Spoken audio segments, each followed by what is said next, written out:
I'm Guy Training from the University of Nebraska-Lincoln. And I'm Kimberly Ingram-Beck from Gretna Public Schools. And this is CS4NE, and today we're talking to Christine, right? Yes. So Christine Shabram is a computer science teacher at Westside Middle School, and she has been so active in the different CSTA scenes. I'm really excited to hear what she has to say. I've never gotten to see her in her classroom, so I'm excited to hear what she says.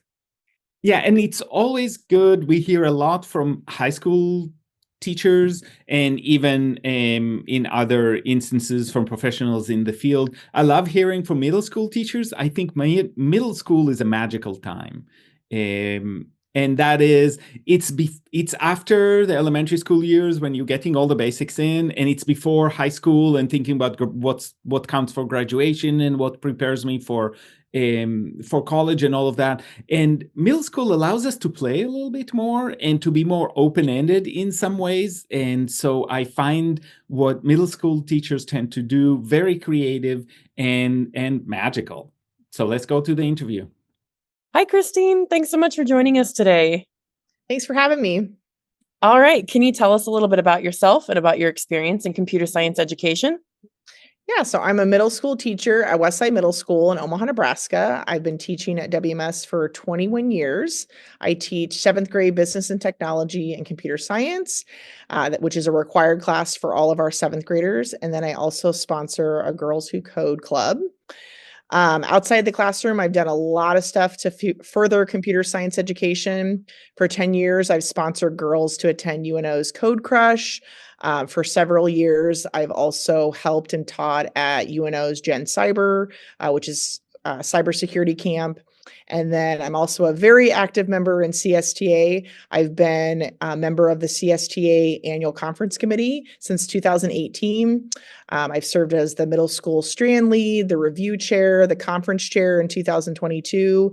And I'm currently in my second term of the review chair for the 2025 conference. That is so awesome. All right. So you mentioned you teach middle school computer science. So can you talk a little bit about how you make it engaging? So I think opening their eyes to all of the career possibilities that are in the field of CS. CS is weaved into all career fields. So health sciences, skilled technical sciences, the arts, business, computer science is everywhere. And so helping kids understand that no matter what path they decide to take in high school, after high school, that CS is going to be a part of it. I think also helping students practice those like key foundational skills of computer science, which are like problem solving, and then even with computer programming, like debugging, some of those things. Those skills are going to be skills that are going to be crucial in any field you decide to pursue. And so I think that's how I get them engaged and get them really excited about computer science. But also just realizing computer science is not just computer programming. I think that's sometimes a common myth that students think all you do is computer program. No, that might be the way you start or your intro to computer science. But like I said, there's so many skills that you learn from computer programming, like problem solving and debugging, that help you to then advance to other areas in the field. Absolutely. Yeah, I wholeheartedly agree. It's not just programming. There's so much more that we do. Plus, programming is fun. I mean, my kids love to create like little animations on Scratch. They like to program robots. I mean, even though maybe in our district they've been doing those same things in elementary, even when I reintroduce it to them in middle school, they still get excited. They still are super engaged, and so I mean, it's a lot of fun. Absolutely. So, where do you get these resources that you use? So, I get a lot of my resources from great teachers like you and other, colleagues that I have that are other teachers, conferences. I mean, the CSTA conference always has a plethora of resources available. NETA, NCE, I mean, endless resources that we have in Nebraska here. And then I have never really been a package curriculum type of teacher.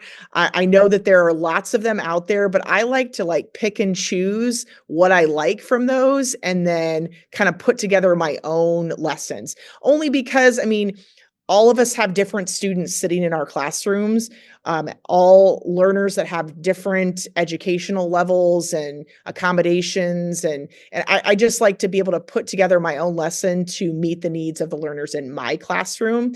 And I've just found that that works best for me. Awesome. I love it. Yeah. So what are some of your favorite activities to do in your classroom?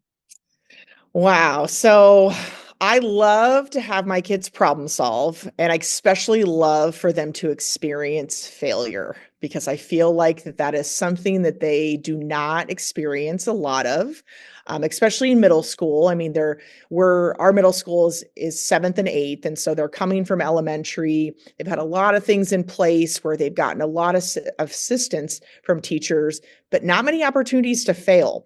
And so I feel like um, that is one thing I enjoy because I want them to realize that you're not going to get it on the first try. And I do that a lot with when we program robots. I have so many kids that think, "Oh, I've played with this robot before, or I've done this before, I got this." And they never get it right on the first try. And I'm like, "That's okay. I mean, let's look at your code. Let's figure out what it's not doing for you. How can we debug this?" So that is one of my favorite activities for problem solving and failure. But I also love having kids build apps. I use Code.org's App Lab, and I use some of the resources they have on Code.org. But like I said, I kind of pick and choose and make my own lessons. But I love having them do this app where they make a voting app where they pick a topic. It might be like, are you dogs or cats? Are you Pepsi or Coke? Like I let them pick the topic, and it's always fun to hear the topics that they pick. But then we work through the program. Like I give them different resources and scaffolding to help them kind of build the program themselves, but some guidance for me. But then I have them go out, get data.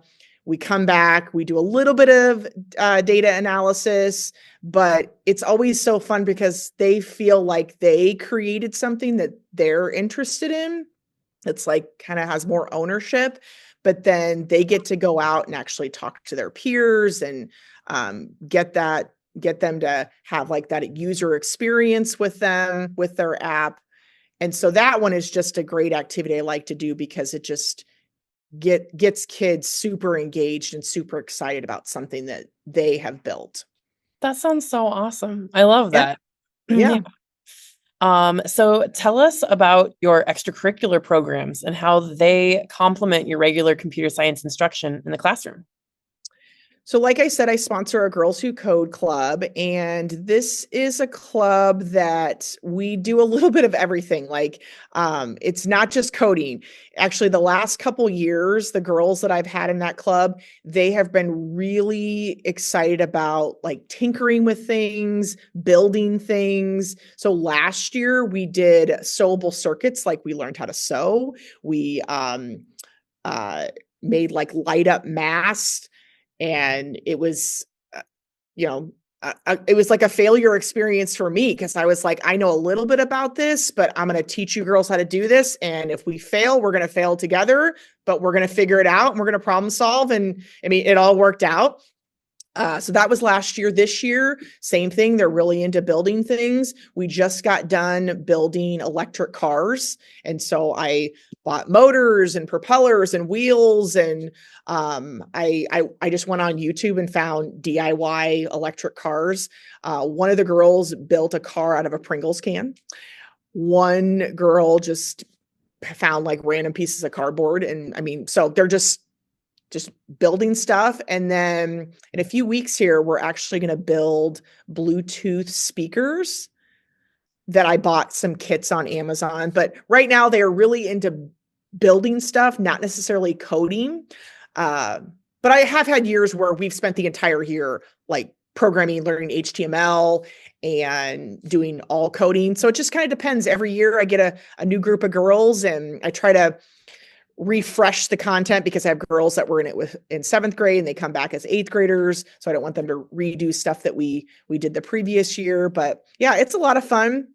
I really love that opportunity to have those girls come together and have like a safe social environment where they can be who they are.